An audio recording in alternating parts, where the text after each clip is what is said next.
ഊന്നുകൽ കൊലപാതകത്തിലെ പ്രതി പിടിയിൽ. ശാന്തയെ കൊലപ്പെടുത്തിയത് ചുറ്റിക കൊണ്ട് അടിച്ചെന്ന് പ്രതിയുടെ കുറ്റസമ്മതം. ഇയാളെ വിവിധ സ്ഥലങ്ങളിലെത്തിച്ച് തെളിവെടുപ്പ് നടത്തി.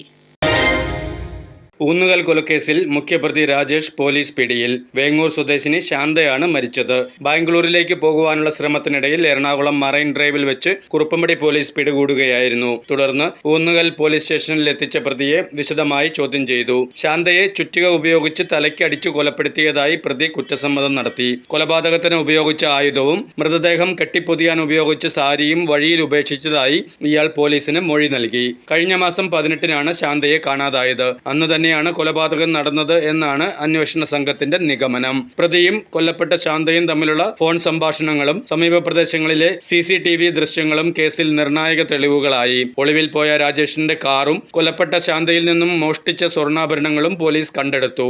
നേര്യമംഗലത്ത് വാടകയ്ക്ക് താമസിക്കുകയായിരുന്ന രാജേഷ് കൊലപാതകത്തിന് ശേഷം മൊബൈൽ ഫോൺ ഉപയോഗിക്കാതെ ഒളിവിൽ താമസിക്കുകയായിരുന്നു. പ്രതിയെ കോടതിയിൽ ഹാജരാക്കി റിമാൻഡ് ചെയ്തു. News desk media 60 Kothamangalam.